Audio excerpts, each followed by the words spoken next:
Hey, still suffering from pollen brass facts here. LPVOs suck. How often have you heard that? As an LPVO lover myself, my heart breaks every time someone writes off LPVOs entirely as a concept after one single terrible purchase. Well, metaphorically, of course, I have no heart, I'm an internet personality and thus do not exist. LPVOs, unlike red dots, lasers, or really anything else, has a huge range in performance that may not actually be tied to cost or feature set. And because first-time buyers almost universally lock in on features and price, not performance, you end up with a lot of unhappy buyers. Last time, or maybe it's last time, I don't really know, I showed you a philosophy on what I think makes a good LPVO and what you should seek out. Today, I'm just going to yield to what most people actually want to see, and that is what the actual good LPVOs are in insert current year throughout several price ranges. I've reviewed about 15 LPVOs, I've owned about double that since before the channel, and I've had my hands on even more than that. There are also a lot of scopes I don't need to review because I know they're white label scope variants of the same scope I've had major hands-on time with. To make sure this is applicable for a wide range of people, we're going to be covering 3 different price categories: $500 and under budget, $1,000 and under mid-tier, $2,000 and under, we'll call it premium. I'm also going to be using some subcategories, so best value, best all-arounder, and then something I've been calling the magnified oriented LPVO, basically an LPVO that focuses heavily on magnification performance, as you're going to be using a red dot in lieu of the 1x. All other LPVOs in this category should absolutely be viewed as a general purpose LPVO, which is the predominant use case for these LPVOs in my opinion. If you want more information on this, I get heavily into that on my LPVO guide video. I'll link that in the top right hand corner right now, and I would consider that mandatory viewing to really understand this video.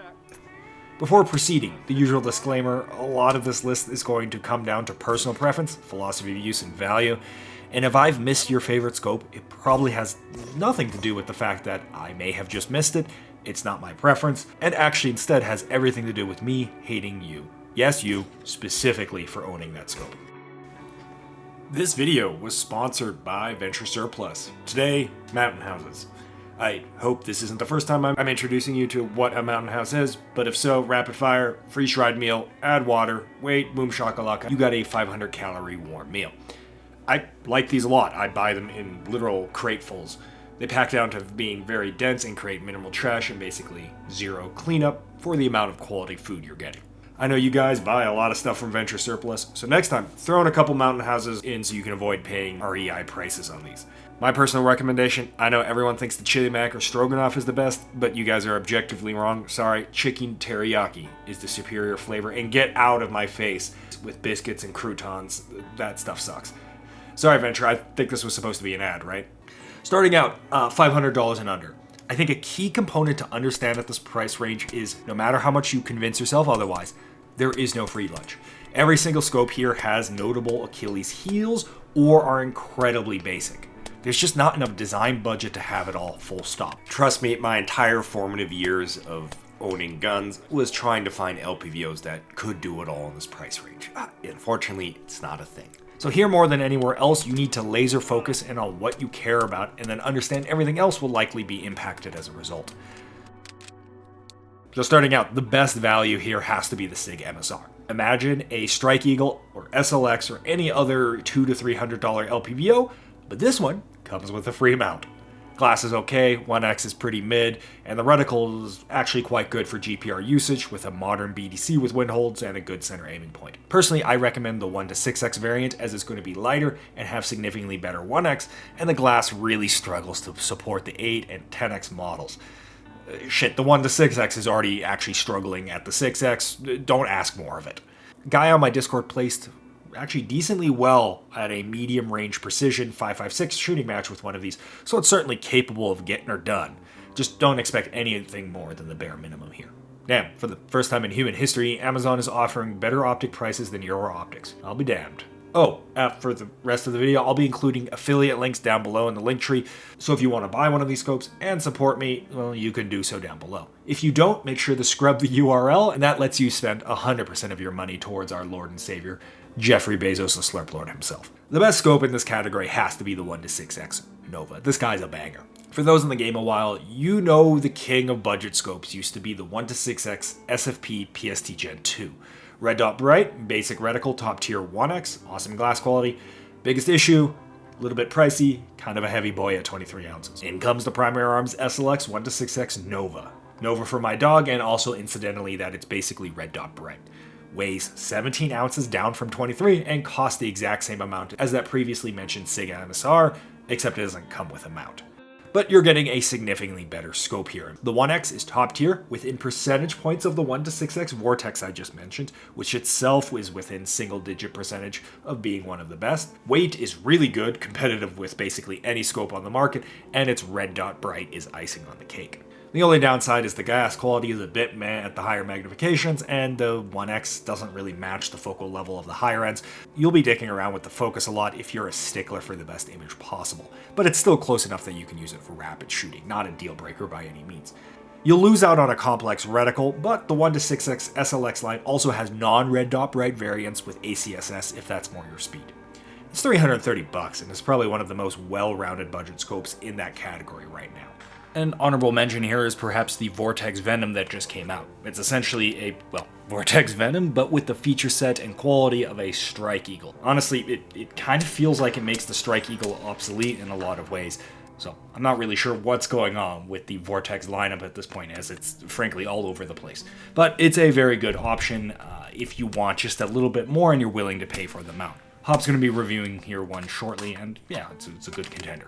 Quite frankly, all of the second focal plane scopes, like I've mentioned, are all roughly in the same price bracket, so you're really splitting hairs at this point. Okay, you looked at all those, you don't want second focal plane, you have to have first focal plane, and you need more magnification. Generally, I'm going to warn you and say that that is a pretty big bait and a compromising feature on your LPVO, and it's going to hurt the scope in all other categories. But if you've got to have it, the Strike Eagle first focal plane 1-8x is a pretty good option. It mitigates a lot of the issues at the 1X by actually having a well-designed reticle, and scoots on by in terms of glass clarity, though it certainly leaves a lot to be desired. What's the car called again? Oh, yes, the Ford Edge. Yeah. Ford Edge. I think sub $1,000 is where things get interesting and you start getting really fully fledged scopes. You can't quite go hog wild on features just yet, but if you're somewhat conservative, there are really some standout options here.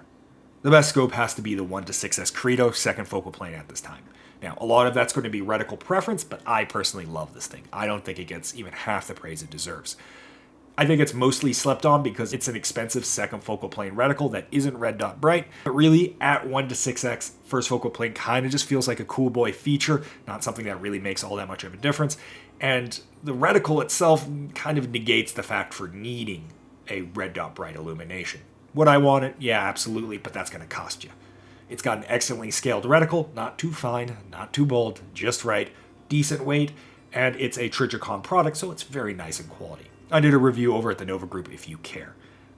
Hop hates most LPVOs, and he has one of these. If that's not an endorsement, I'm not sure what is.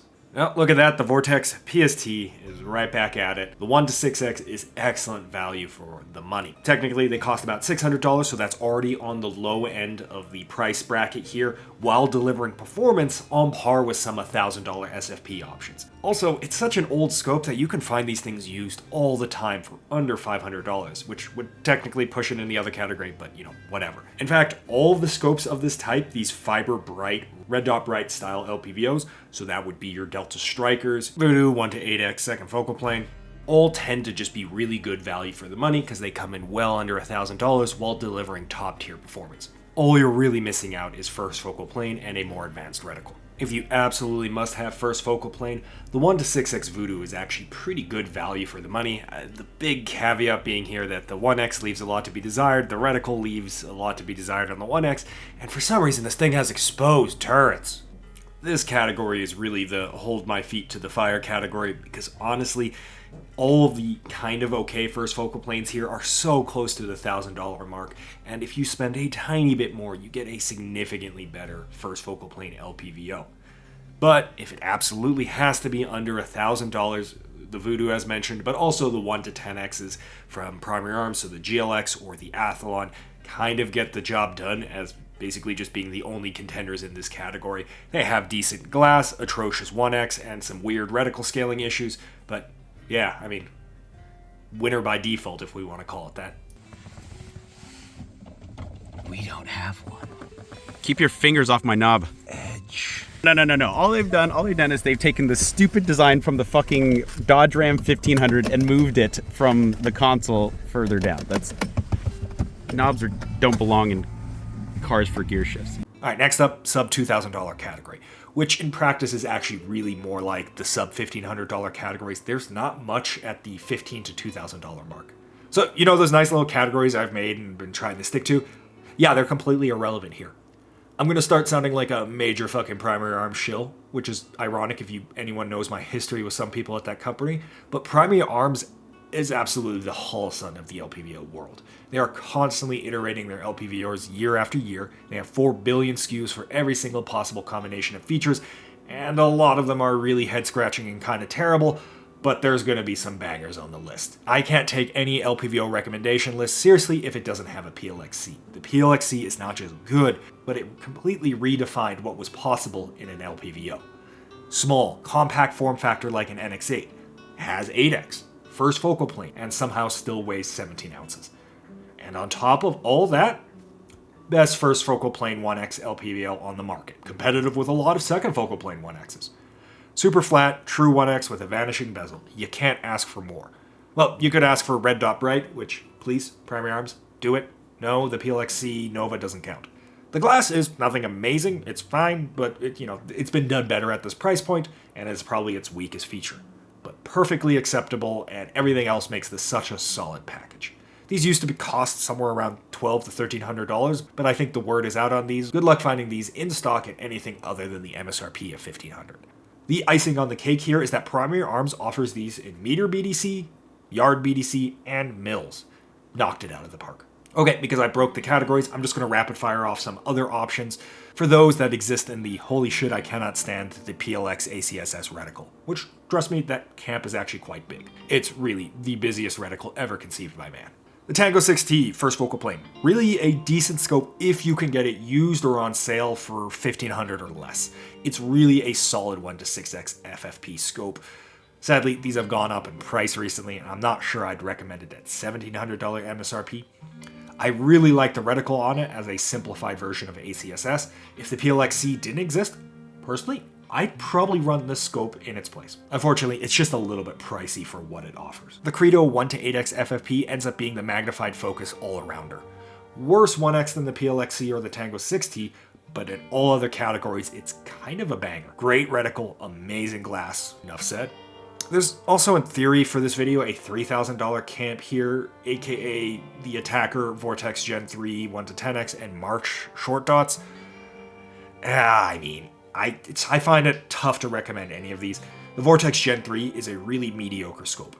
Really bleh 1x, and the 28mm objective really kills the usability at the higher end, which is the whole point of the scope. For $3,000, it really feels like you should just buy an Attacker. Speaking of which, yeah, good scope. If you know, you know. And if you have the money, do it. It's basically a Tango 6T with 2 extra X strapped on and red dot bright performance and a slightly nicer reticle for about $500 to $1,000 more.